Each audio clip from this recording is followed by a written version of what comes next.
Hello నమస్తే, నేను journalist YNR. తెలంగాణలో కాంగ్రెస్ పార్టీ అధికారంలోకి వచ్చిన తర్వాత బీఆర్ఎస్ పార్టీకి సంబంధించిన ఎమ్మెల్యేలు కొంతమంది బీఆర్ఎస్ను వీడి కాంగ్రెస్ పార్టీలో చేరారు.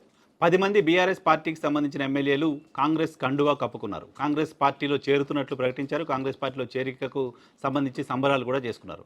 ఆ తర్వాత క్రమంగా వాళ్ళు కాంగ్రెస్ పార్టీకి మాకు సంబంధం లేదు అని చెప్పుకునే ప్రయత్నం చేస్తూ వస్తున్నారు. ఈ మధ్య కాలంలో ఆ ప్రయత్నాలు మరింతగా పెరిగాయి.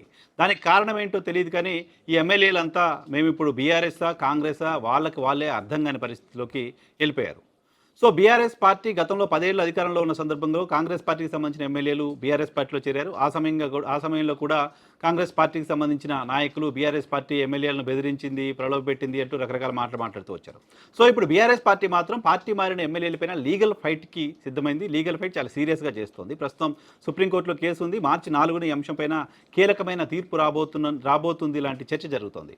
కీలకమైన తీర్పు కనుక వస్తే ఈ 10 మంది ఎమ్మెల్యేలపైన అనర్హత వేటుపడుతుంది. ఈ 10 మంది ఎమ్మెల్యేలపైన అనర్హత వేటుపడితే 10 చోట్ల తెలంగాణలో ఉప ఎన్నికలు జరగబోతున్నాయి. ఉప ఎన్నికలకు సంబంధించి గడిచిన కొద్ది రోజులుగా బీఆర్ఎస్ పార్టీ పదే మాట్లాడుతూ వస్తోంది. బీఆర్ఎస్ పార్టీ అధ్యక్షుడు, తెలంగాణ తొలి సీఎం కేసీఆర్ కూడా తెలంగాణలో ఉప ఎన్నికలు రాబోతున్నాయి, ఉప ఎన్నికలు సిద్ధంగా ఉండండి అనే మాట పదే మాట్లాడుతూ వస్తున్నారు. సో ఉప ఎన్నికలు వస్తాయనే విషయాన్ని బీఆర్ఎస్ పార్టీ చాలా బలంగా నమ్ముతోంది. సుప్రీంకోర్టులో వేసిన కేసు అంశానికి సంబంధించి కూడా ఆ పార్టీ చాలా సీరియస్గా ఉంది. కేసు హీరింగ్కి వచ్చిన ప్రతిసారి కేటీఆర్, హరీష్ రావు ఢిల్లీకి వెళ్ళి కేసుకు సంబంధించి వాదనలు ఏం జరుగుతున్నాయి, కేసుని తమ గెలవడం కోసం ఏం చేయాలనే అంశానికి సంబంధించి చాలా సీరియస్ ఎఫర్ట్స్ పెడుతూ వచ్చారు. సో ఆ అంశంలో 10 మంది పైన అనర్హత వేటు వేయించాలనే దాంట్లో బీఆర్ఎస్ పార్టీ సిన్సియర్ ఎఫర్ట్ పెడుతూ వస్తుంది. సో వాళ్ళకి నమ్మకం ఉంది, ఖచ్చితంగా అనర్హత వేటు పడుతుందనే నమ్మకం కూడా వాళ్ళకు ఉంది. సో ఇప్పటివరకు బీఆర్ఎస్ పార్టీకి మాత్రమే ఉన్న ఆ నమ్మకం ఇప్పుడు క్రమంగా పార్టీ మారిన ఎమ్మెల్యేలు కూడా వస్తున్నట్టు కనపడుతోంది. పార్టీ మారిన ఎమ్మెల్యేలు కూడా ఉప ఎన్నికలు వస్తాయేమోననే విషయాన్ని బిలీవ్ చేస్తున్నారు. ఉప ఎన్నికలు వస్తే ఎలా అనే ఆందోళన వాళ్ళలో కనపడుతోంది. ఉప ఎన్నికలు వస్తే తమ పరిస్థితి ఏంటి అని వణికిపోతున్నారు అనేది నేను చెప్తున్న మాట కాదు. ఎందుకు వణికిపోతున్నారనే మాట నేను చెప్తున్న మాట కాదు అని చెప్తున్నానంటే వాళ్ళు వణుకుతున్నట్టు కనపడుతోంది కూడా. ఈరోజు గద్వాలకు సంబంధించిన BRS party MLA Krishnamohan Reddy, ఆయన బీఆర్ఎస్ పార్టీ నుంచి గెలిచి కాంగ్రెస్ పార్టీలో చేరారు.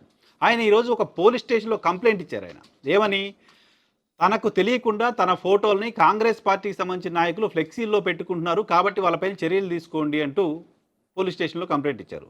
బహుశా ఇది చాలా అనూహ్యమైన కంప్లైంట్. ఇటువంటి కంప్లైంట్ ఒక శాసనసభ్యుడు పోలీస్ స్టేషన్కి వెళ్ళి ఇటువంటి కంప్లైంట్ ఇవ్వడం అనేది మనం ఎక్కడా చూసుండం. ఇదొక వింత విషయంగా చూడాల్సిన అవసరం కనపడుతోంది. సో ఆయన కాంగ్రెస్ పార్టీలో చేరారు. కాంగ్రెస్ పార్టీ కండువా కప్పుకున్నారు. వీలుంటే పక్కన నేను ఆ వీడియో ఫోటో కూడా ప్లే చేస్తాను మీకు. కాంగ్రెస్ పార్టీ కండువా కప్పుకున్నారు. కాంగ్రెస్ పార్టీకి సంబంధించిన నాయకుడిగా ఉన్నారు ఆయన. ఆయన ఫోటోని ఆయనకు తెలియకుండా ఎవరో కాంగ్రెస్ పార్టీ ఫ్లెక్సీలో పెట్టడం ఏంటి? పైగా ఆయన కాంగ్రెస్ పార్టీలో చేరి దాదాపు ఏడాది కాలం అవుతోంది. ఈ ఏడాది కాలంలో అనేక సందర్భాల్లో కాంగ్రెస్ పార్టీ ఫ్లెక్సీల్లో ఆయన ఫోటో ఉంది. బట్ ఇప్పుడు మాత్రమే ఆయనకు అనుమానం వచ్చి ఇప్పుడు వచ్చి పోలీస్ స్టేషన్లో కంప్లైంట్ ఇవ్వడం ఏంటి? ఈ ఒక్క సందర్భంలోనే ఈ ఒక్కరోజే ఆయన ఫ్లెక్సీలో ఆయన ఫోటోని కాంగ్రెస్ ఫ్లెక్సీలో పెట్టారా? లేదు కదా. ఈ ఏడాది కాలంలో అనేక సందర్భాల్లో అనేక సార్లు పెట్టారు.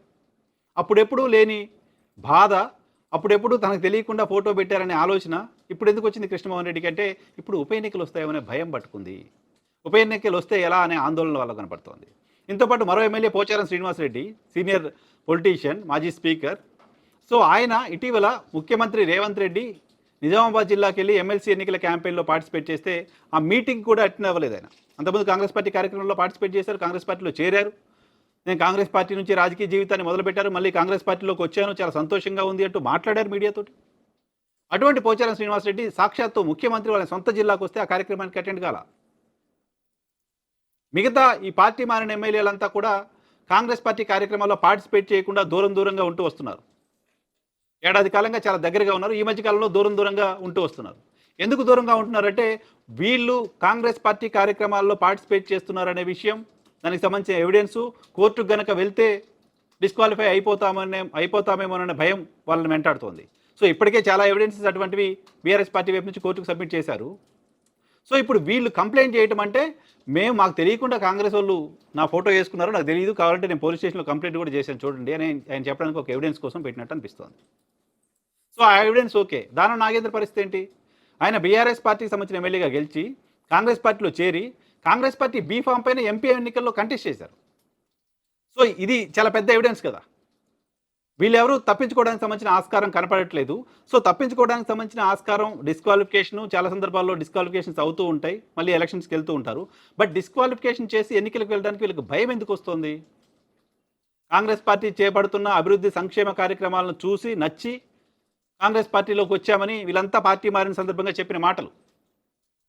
సో, అటువంటి అభివృద్ధి సంక్షేమ కార్యక్రమాలు కాంగ్రెస్ పార్టీ చేస్తూ ఉంటే, కాంగ్రెస్ పార్టీ అద్భుతమైన పాలన అందిస్తూ ఉంటే, తెలంగాణలో ఉప ఎన్నికలొస్తే కాంగ్రెస్ పార్టీని ఇంకెవరు బీట్ చేయగలుగుతారు? కాంగ్రెస్ పార్టీని గెలవకుండా ఎవరు ఆపుతారు?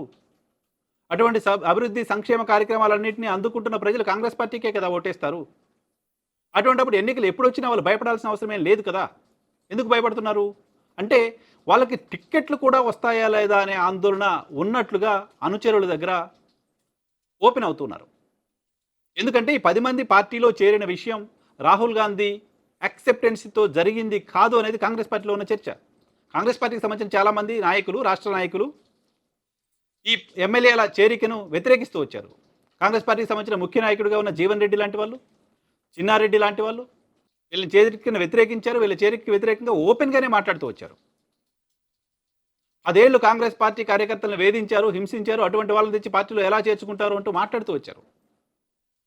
సో, వీళ్ళ చేరిక పైన రాష్ట్ర కాంగ్రెస్‌లో అనేక మందికి అసంతృప్తి ఉంది. వాళ్ళ యాక్సెప్టెన్సీ లేదు. Point number 1. Point number 2, Rahul గాంధీకి కూడా తెలియకుండా, రాహుల్ గాంధీ నాలెడ్జ్‌లో కూడా లేకుండా వీళ్ళని చేర్చుకున్నారు లాంటి చర్చ కాంగ్రెస్ పార్టీలో జరుగుతోంది. ఎందుకంటే దేశవ్యాప్తంగా రాహుల్ గాంధీ పార్టీ ఫిరాయింపులకు వ్యతిరేకంగా మాట్లాడుతూ వస్తున్నారు. పార్టీ ఫిరాయింపులు ఇలా చేశారు, అలా చేశారు అంటూ అనేకమైన విమర్శలు చేస్తూ ఉన్నారు. భారతీయ జనతా పార్టీ పార్టీ ఫిరాయింపుల్ని ప్రోత్సహిస్తుంది అంటూ మాట్లాడుతూ వచ్చారు. అటువంటి రాహుల్ గాంధీకి తెలంగాణలో తమ సొంత ప్రభుత్వం, తమ సొంత పార్టీ ఫిరాయింపుల్ని ప్రోత్సహించడం అనేది ఇబ్బందిగా మారింది. సో, ఇంకా 10 మంది రాబోతున్నారు, 20 మంది రాబోతున్నారు అంటూ ముఖ్యమంత్రి స్థాయిలో వచ్చిన ప్రకటనలు కూడా ఈ మధ్య ఆగిపోయాయి. ఎందుకంటే రాహుల్ వైపు నుంచి సీరియస్‌గా జాయినింగ్స్ వద్దు, ఆపండి, వాటిని ఎంకరేజ్ చేయకండి అంటూ వచ్చిన ఆదేశాల మేరకు మిగతా వాళ్ళని కూడా ప్రలోభపెట్టో ఇంకో రకంగానో పార్టీలో చేర్చుకోవడాన్ని ఆపేసింది కాంగ్రెస్ పార్టీ. సో, ఇప్పుడు ఈ ఎమ్మెల్యేల భయం ఏంటి అంటే, ఒకటి, రాహుల్‌కి తెలియకుండా మనం కాంగ్రెస్ పార్టీలోకి వచ్చాము.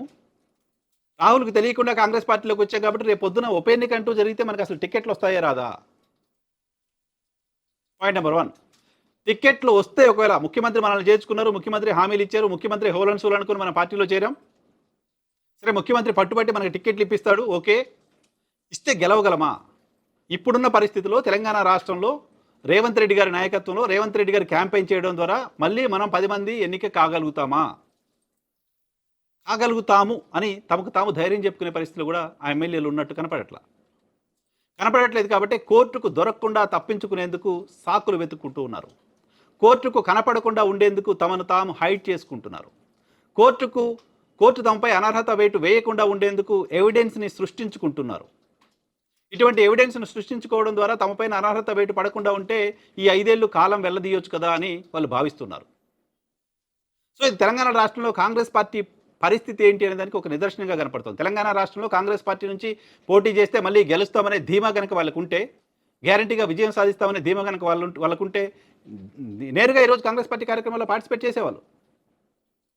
కాంగ్రెస్ పార్టీ పైన, రాష్ట్ర నాయకత్వం పైన, ముఖ్యమంత్రి పైన నమ్మకం లేకనే, వాళ్ళు గెలిపిస్తారనే ధైర్యం లేకనే ఎమ్మెల్యేలు చాటుగా ఉంటున్నారు. మేము పార్టీ మారలేదు, ఏదో కలిసి వచ్చాం, ఇటువంటి ప్రకటనలు చేస్తూ ఉన్నారు. సో, ఎమ్మెల్యేలు చేస్తున్న ఈ ప్రకటనలకు మరొక కారణం కూడా ఉంది. ఇటీవల కాంగ్రెస్ పార్టీ శాసనసభ పక్ష సమావేశం జరిగితే ఆ ఎమ్మెల్యేలను ఈ మీటింగ్లో మీరు పార్టిసిపేట్ చేయొద్దు కాంగ్రెస్ పార్టీ నాయకత్వం వైపు నుంచే ఇన్ఫర్మేషన్ వచ్చింది. సో, వాళ్ళెవరూ కూడా కాంగ్రెస్ పార్టీకి సంబంధించిన శాసనసభ పక్ష సమావేశంలో పార్టిసిపేట్ చేయలేకపోయారు. సో, మనల్ని కాంగ్రెస్ పార్టీ అసలు మనల్ని ఆ పార్టీకి సంబంధించిన ఎమ్మెల్యేలుగానే గుర్తించట్లేదేమో, ఇటు బీఆర్ఎస్ పార్టీలోకి వెళ్ళే పరిస్థితి లేదు, కాంగ్రెస్ పార్టీ కనీసం మీటింగ్లకు కూడా పిలవట్లేదు, అఫీషియల్ మీటింగ్స్కి. ఎందుకంటే అవి కూడా ఎవిడెన్స్గా ఉంటుంది. అది కూడా ఎవిడెన్స్గా కోర్టుకు వెళ్ళే పరిస్థితి ఉంటుంది. ఆ భయంతో కాంగ్రెస్ పార్టీ పిలవలేదేమో బహుశా. సో, అటు ఇటు కాకుండా పోయాం, జనాల దగ్గరికి వెళ్తే మళ్ళీ గెలిపించే పరిస్థితి లేదు అంటూ ఒక గిల్ట్తో, ఒక భయంతో వణికిపోతున్నట్టు కనపడుతుంది ఈ 10 మంది ఎమ్మెల్యేలు. ఈ 10 మంది ఎమ్మెల్యేలకి ఇప్పుడున్న పరిస్థితుల్లో కాంగ్రెస్ పార్టీ వైపు నుంచి, ముఖ్యమంత్రి వైపు నుంచి మీకేం కాదు, 10 మందిని గెలిపించే బాధ్యత నేను తీసుకుంటాను లాంటి భరోసా మాటన వస్తుందా అంటే ఐ డోంట్ థింక్ సో. ఇటీవల ఎమ్మెల్సీ ఎలక్షన్ క్యాంపెయిన్లో రేవంత్ రెడ్డి గారు మాట్లాడుతూ, ఈ 2 ఇక్కడ ఎమ్మెల్సీ ఓడిపోయినంత మాత్రాన మా ప్రభుత్వానికి ఏం కాదు అంటూ మాట్లాడారు ఆయన. సో ఆ ప్రకటన కాడి వెత్తేయడం లాంటిది కదా. నిజానికి అధికారంలోకి వచ్చి ఏడాది కూడా గడవని ఒక పార్టీ ఎన్నికలకు వెళ్ళడానికి భయపడుతుంది లాంటి ఒక ఇంప్రెషన్ కనుక ప్రజల్లోకి వెళ్తే, కార్యకర్తల్లోకి వెళ్తే, ఆ పార్టీ పట్ల ప్రజలకు, ఈవెన్ పార్టీకి సంబంధించిన కార్యకర్తలకు కూడా నమ్మకం పోయే ప్రమాదం ఉంటుంది. సో కాంగ్రెస్ పార్టీలో చేరిన ఈ 10 మంది ఎమ్మెల్యేల పరిస్థితి ప్రస్తుతం కుడితిలో పడ్డ ఎలుక మాదిరిగా కనపడుతోంది.